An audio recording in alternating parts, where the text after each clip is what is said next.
CBA 3. So మనకు April 7 అంటే Monday నుంచి జరుగుతున్నటువంటి SA2 CBA 3 ఎగ్జామ్లో ఫిజికల్ సైన్స్ 9th క్లాస్ యొక్క క్వశ్చన్ పేపర్ యొక్క ప్యాటర్న్ ఎలా ఉంటుంది అని చూస్తే సెక్షన్ 1లో మనకు సెక్షన్ 1లో 1 మార్క్ క్వశ్చన్స్ ఉన్నాయి. ఆ 1 మార్క్ ఎన్ని క్వశ్చన్స్ ఇచ్చారు చూడండి, ఒక్క నిమిషం, జస్ట్ వెయిట్. ఇప్పుడు 1 మార్క్లో 8 క్వశ్చన్స్ ఇచ్చారు. అది దిస్ ఈజ్ 1 మోడల్ పేపర్, ఇలా ఉండొచ్చు అనేది.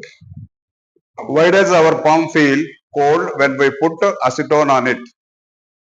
2 Kamala, weight of an object on earth is greater than the weight on the moon. Vimala, mass of an object on earth is less than the mass of the moon.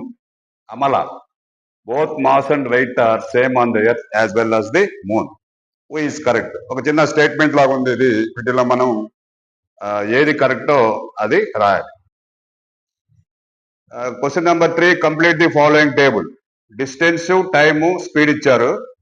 Distance 20 అయితే అక్కడ మనం ఏం కనుక్కోవాలా? Next ఇక్కడ time 5 ఇచ్చినారు. Distance, time, speed. Distance, time అంటే 25. Distance ఇచ్చాడు, time ఇచ్చాడు, speed కనుక్కోవాలి. అక్కడ వచ్చి పైన టైం ఇచ్చాడు, స్పీడ్ ఇచ్చాడు, డిస్టెన్స్ కనుక్కోవాలి. ఫార్ములాని అప్లై చేసుకోవాలి మనం.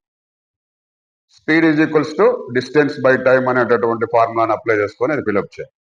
4th క్వశ్చన్ వచ్చి వాట్ ఈజ్ రివర్బరేషన్? ఎక్కడుంది ఈ క్వశ్చన్? ఏ చాప్టర్లో ఉంది రివర్బరేషన్? సౌండ్ కదా. Right any one application of ultrasound. Application, అనువర్తనాలు. అల్ట్రాసౌండ్స్ ఎక్కడ ఉపయోగిస్తారు? తర్వాత isotope of an element have.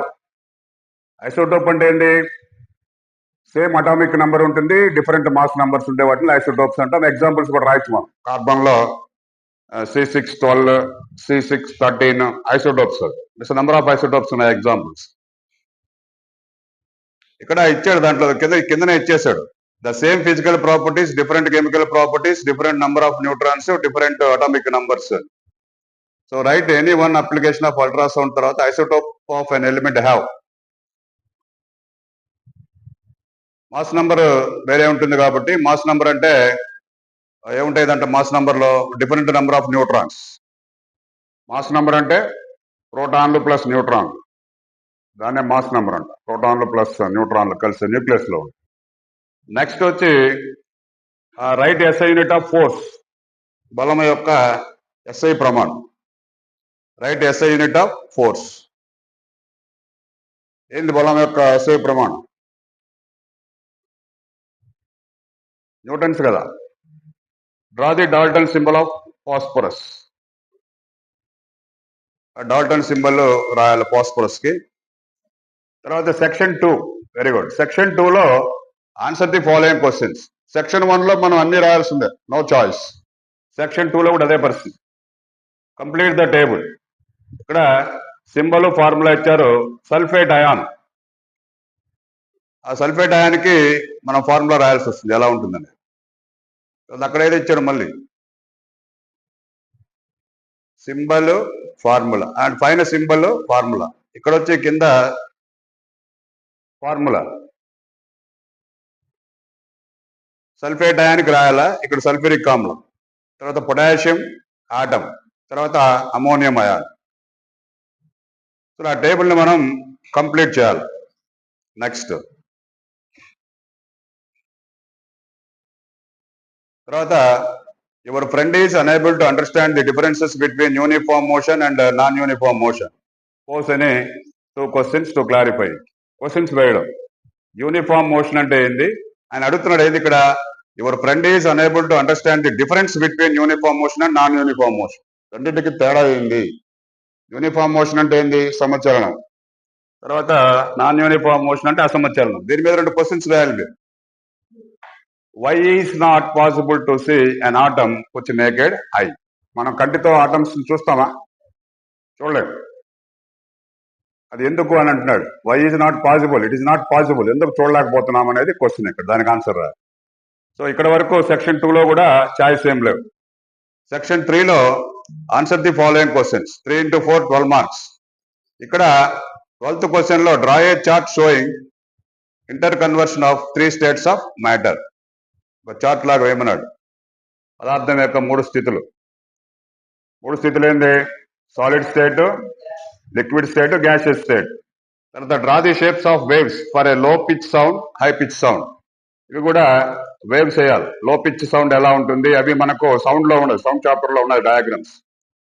13th question, the following figure shows the distance time graph of 3 objects A B C. Study the graph and answer the following question. ఈ graph మీద question అడిగాడు, which of 3 is travelling the fastest. ఈ మూడిట్లో ఏది fast గా పోతుందని. ఏబిసిలో.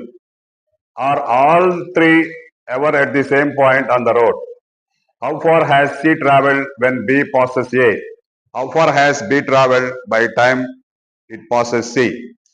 So ఇక్కడ ఆ గ్రాఫ్కు సంబంధించినటువంటి క్వశ్చన్స్ జాగ్రత్తగా చదివి ఆ గ్రాఫ్ లో ఏబిసి యొక్క పొజిషన్స్ ఎలా ఉన్నాయో చూసుకొని ఆన్సర్ చేయాలి. తర్వాత సెక్షన్ 4లో answer the following questions 3 into 8 24 marks. So మనము ఇక్కడ 3 క్వశ్చన్స్ రాస్తే 24 మార్కులు వస్తాయి. Define with 1 example each and also write their formulae and explain the terms in them. Kinetic energy, potential energy. Formula రాయాలా, ఆ టర్మ్స్ గురించి ఎక్స్ప్లెయిన్ చేయాలి. అంటే కైనెటిక్ ఎనర్జీ అంటే ఏంటి, పొటెన్షియల్ ఎనర్జీ అంటే. తర్వాత state second law of motion, derive F is equals to MA. Or అక్కడ ఇంటర్నల్ చాయిస్ ఇచ్చాడు. 15వ క్వశ్చన్లో ఇంటర్నల్ చాయిస్ ఉంది మీకు 8 మార్క్స్కి. తర్వాత 16వ క్వశ్చన్లో explain the postulates of Bohr model of an atom with any diagram. Bohr మోడల్ని మనం ఒక పటం ద్వారా చూపించాలా. ఇక్కడ కూడా ఇంటర్నల్ చాయిస్ ఉంది. Write the steps you would use for making tea. Use the word solution, solvent, dissolve, soluble, filtrate and residue. ఇది చాలా సింపుల్. ఇది అక్కడ ఇచ్చినటువంటి టెర్మినాలజీ ఉపయోగించి మనము టీ అనేది ఎలా తయారు చేస్తారు అనేది రాయొచ్చు. 17th question, state conservation law of mass and how do you prove it with an activity. ఇక్కడ conservation law of mass,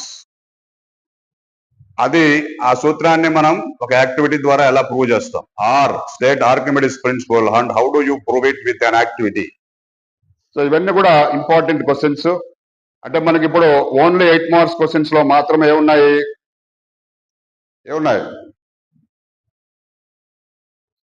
choice ఉంది మనకు ప్రతి క్వశ్చన్ లో కూడా.